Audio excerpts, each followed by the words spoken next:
உன் நண்பன் யார் என்று சொல், நீ யார் என்று சொல்கிறேன் என்று சொல்வதுண்டு.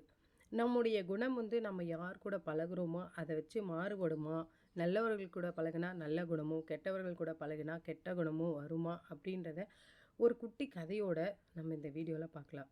ஒரு ஊரில் ஒரு நேர்மையான மனிதர் கடையை வச்சு நடத்திட்டு வராரு. அவர் ரொம்ப நல்லவர், அன்பானவர். கிராமத்தில் இருக்கிற எல்லா மக்களுமே அந்த கடையில் தான் பொருட்களை வாங்குவாங்க. ஆனால் அவர் மதியம் வீட்டுக்கு சாப்பிட போகும்போது கூட கடையை மூட மாட்டாராம்.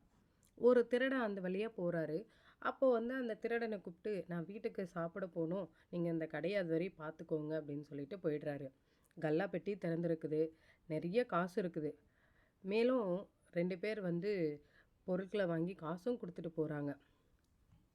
அப்போது திருடனோட நண்பர் இதுதான் சரியான நேரம், சீக்கிரம் காசு எடுத்துகிட்டு வா ஓடிடலாம் அப்படின்னு சொல்கிறார்.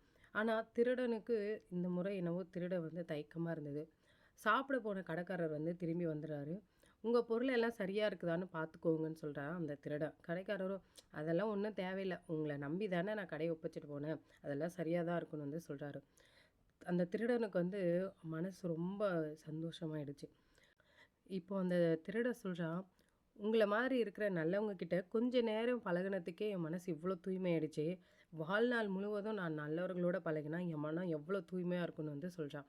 அந்த கடைக்காரருக்கு ஒன்றுமே புரியல. அப்போ அந்த திருடன் சொல்கிறார், ஐயா நான் ஒரு திருடன், உங்கள் கடைக்கு திருடத்தான் வந்தேன். ஏன்னா தெரியல, எனக்கு உங்ககிட்ட திருட தோணலை. இனி வாழ்நாள் முழுவதும் நான் திருடவே மாட்டேன்னு சொல்லி அவர் காலில் விழுந்து வணங்குறாரு. இந்த கதையில் வந்த மாதிரி தான் நம்மளுடைய குணம் நம்ம யார் கூட பழகுறோமோ அவங்கள பொறுத்து தான் அப்படின்றத இந்த கதை நம்மளுக்கு உணர்த்துது. நல்லவர்களோட பழகும்போது நமக்கு நல்ல குணங்கள் தானாக வந்துடும். இதை புரிஞ்சுக்கிட்டோம் அப்படின்னா நிச்சயம் வாழ்க்கையில் மகிழ்ச்சியாக இருக்கலாம். நீங்களும் முயற்சி எடுத்து பாருங்கள்.